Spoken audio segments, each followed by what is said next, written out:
दोस्तों यहाँ पर गुड न्यूज़ है उन कैंडिडेट्स के लिए, उन 12th पास आउट कैंडिडेट्स के लिए जो कि इंडियन फोर्सेस में जाना चाहते हैं, उसमें अपना कैरियर बनाना चाहते हैं। क्योंकि सीआरपीएफ का नोटिफिकेशन लाइव हो चुका है, उसकी वैकेंसीज निकल चुकी हैं।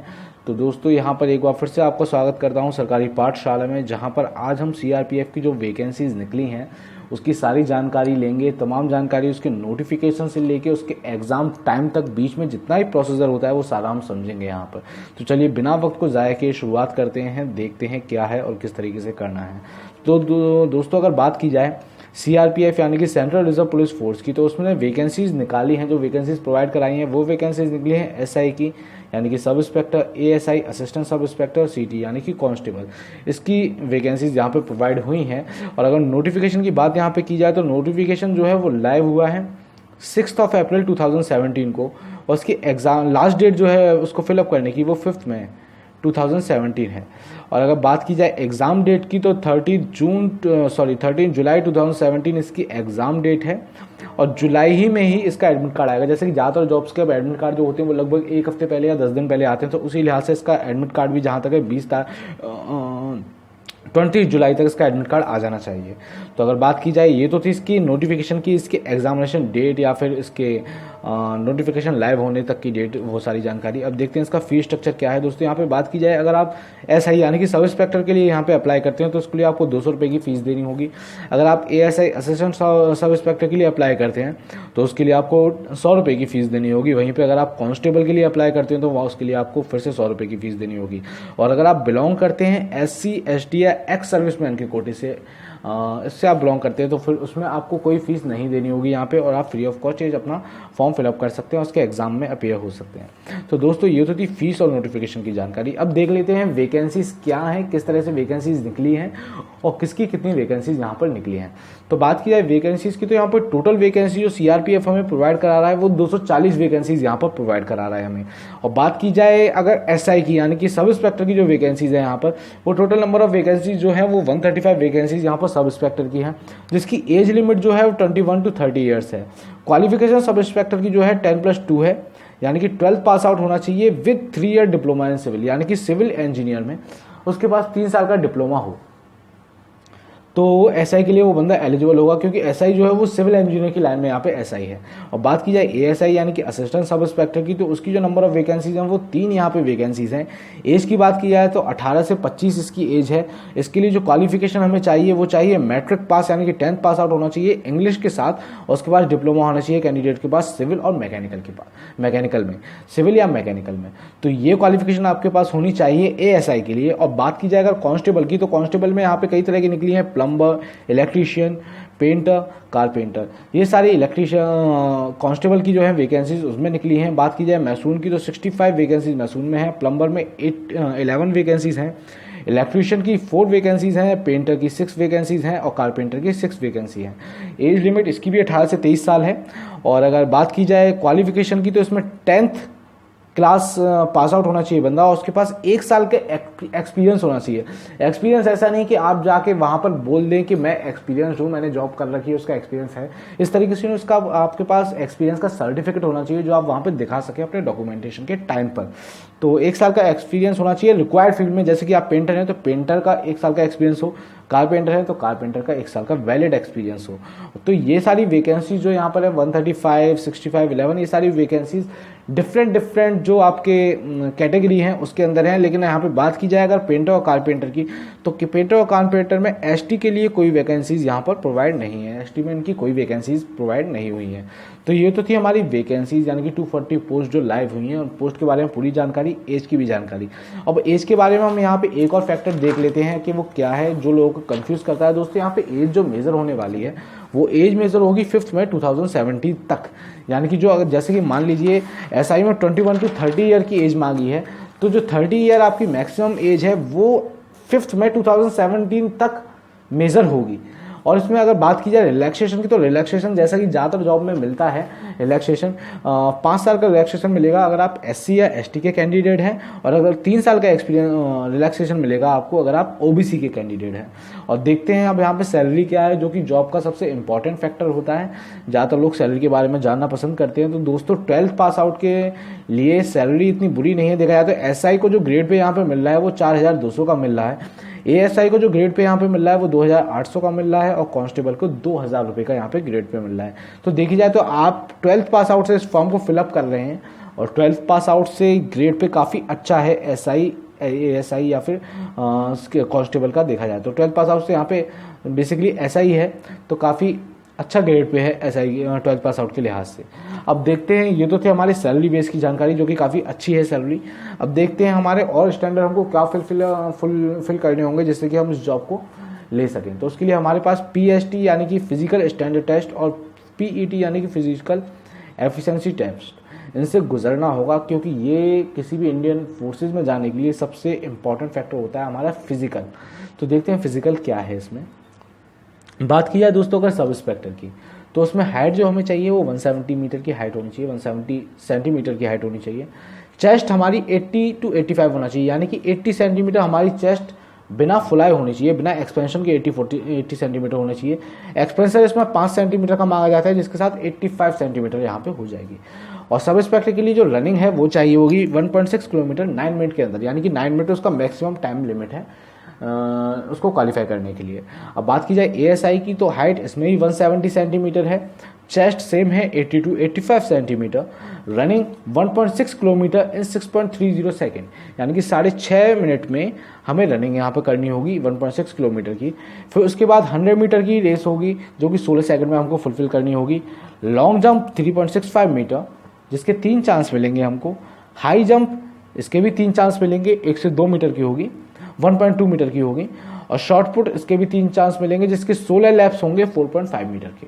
तो शॉर्ट पुट और ये सारी चीज़ हमको ASI के लिए फुलफिल करनी होंगी। सब इंस्पेक्टर के लिए जो था वो मैं यहाँ पे सिर्फ 1.6 किलोमीटर 9 मिनट के लिए था।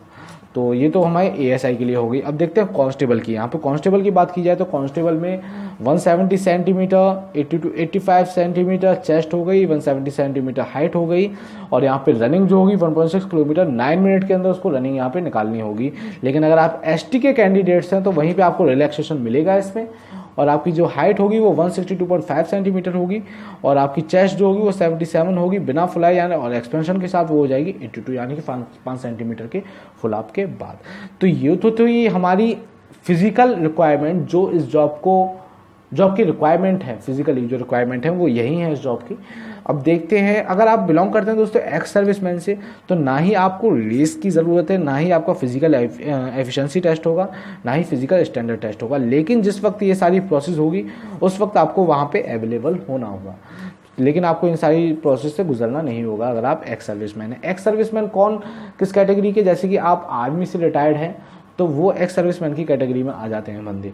तो देखते हैं आगे की प्रोसेस क्या है, सिलेक्शन प्रोसेस इसका क्या है, जिसके बारे में ज़्यादातर लोग जानना चाहेंगे कि बेसिकली सिलेक्शन किस तरीके से होगा, पहले क्या चीज़ होगी। तो सिलेक्शन प्रोसीजर में सबसे पहले दोस्तों यहाँ पे होगा PST, फिर हमारा होगा फिजिकल एफिशिएंसी टेस्ट, उसके बाद होगा हमारा डॉक्यूमेंटेशन, और ये सारी चीज़ें एक साथ ही होंगी, एक ही दिन होगी जब भी आपकी डेट आएगी उस डेट पर। और अगर आप जॉब के लिए अप्लाई कर रहे हैं कांस्टेबल की, तो वहाँ पे आपका ट्रेड टेस्ट होगा, यानी कि जैसे कि आपने अप्लाई किया पेंटर के लिए, तो पेंटर के लिए आपका वहाँ पे ट्रेड टेस्ट होगा पेंटिंग में, और जो कि क्वालिफाइंग नेचर का होगा, उसमें आपको क्वालिफाई करना होगा सिर्फ। जब आप ये सारी क्राइटेरिया फुलफिल कर लेंगे उसके बाद आपको रिटन टेस्ट से गुजरना होगा, जो कि OMR बेस्ड होगा रिटन टेस्ट। जब आप OMR बेस्ड रिटन टेस्ट भी क्वालिफाई कर लेंगे उसके बाद आपका मेडिकल टेस्ट होगा। जब आप मेडिकल टेस्ट, OMR टेस्ट और फिजिकल एफिशिएंसी टेस्ट, ये सारे टेस्ट क्वालिफाई कर लेंगे तो उसके बाद एक फाइनल मेरिट लगेगी, उस फाइनल मेरिट के बेसिस पे आपका सिलेक्शन वहाँ पर होगा। तो ये तो थे हमारे प्रोसीजर जो हमारे स्टेप बाय स्टेप होते हुए आएंगे पहले दिन से जब हम अप्लाई करेंगे फॉर्म उसके बाद।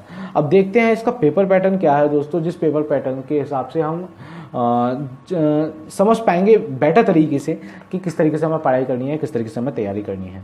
तो बात की जाए अगर पेपर पैटर्न की SI की, यानी कि SI का जो पेपर पैटर्न है वो क्या है, तो SI जो का पेपर है एग्ज़ाम जो होना है वो 100 मार्क्स का होना है।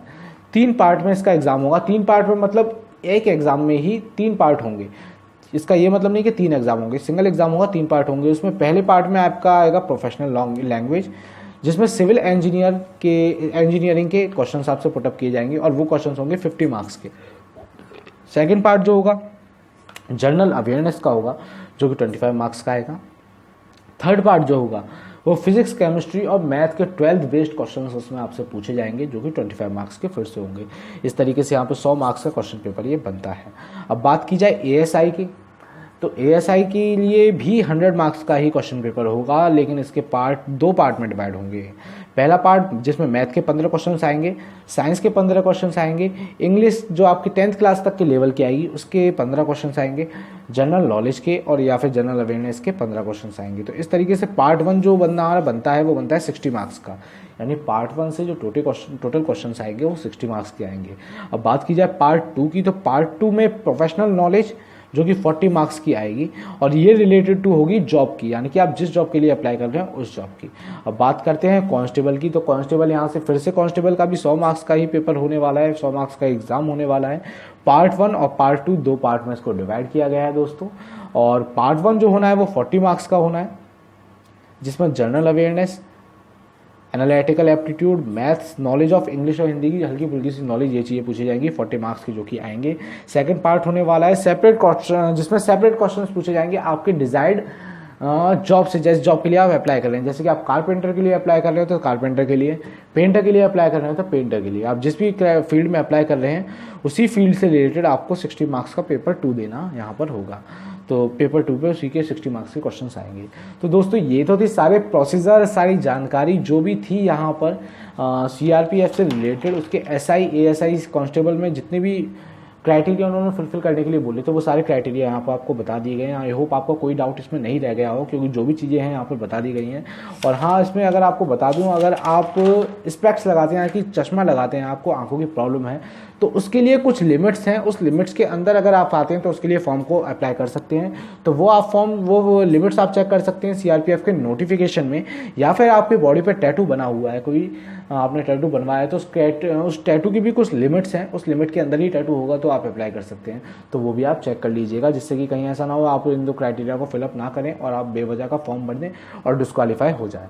तो दोस्तों ये थी हमारी सारी जानकारी सीआरपीएफ के बारे में, सीआरपीएफ के जो नोटिफिकेशन लाइव हुआ है अभी लेटेस्ट, उसके बारे में, जिसमें किस तरीके से अप्लाई करना है वो सारा आपको बता दिया गया है। होप आपको वीडियो समझ में आई हो, सारे प्रोसीजर पसंद आया हो, और अगर आपको पसंद आया है तो प्लीज़ वीडियो को लाइक करना ना भूलिएगा, ज़्यादा से ज़्यादा शेयर कीजिएगा अपने दोस्तों के साथ जो भी इस जॉब के लिए सीरियस हैं या जो भी इस जॉब के बारे में जानकारी जानना चाहते हैं, जिससे कि ज़्यादा से ज़्यादा वीडियो स्प्रेड हो सके लोगों के बीच में और लोग इसके बारे में अवेयर हो सकें। और अगर आपको वीडियो पसंद है तो लाइक कीजिएगा, कमेंट कीजिएगा। अगर वीडियो पसंद नहीं है तो आप डिसलाइक भी कर सकते हैं, आपकी मर्जी है, ऑप्शन आपका है, आप जो चाहे कर सकते हैं।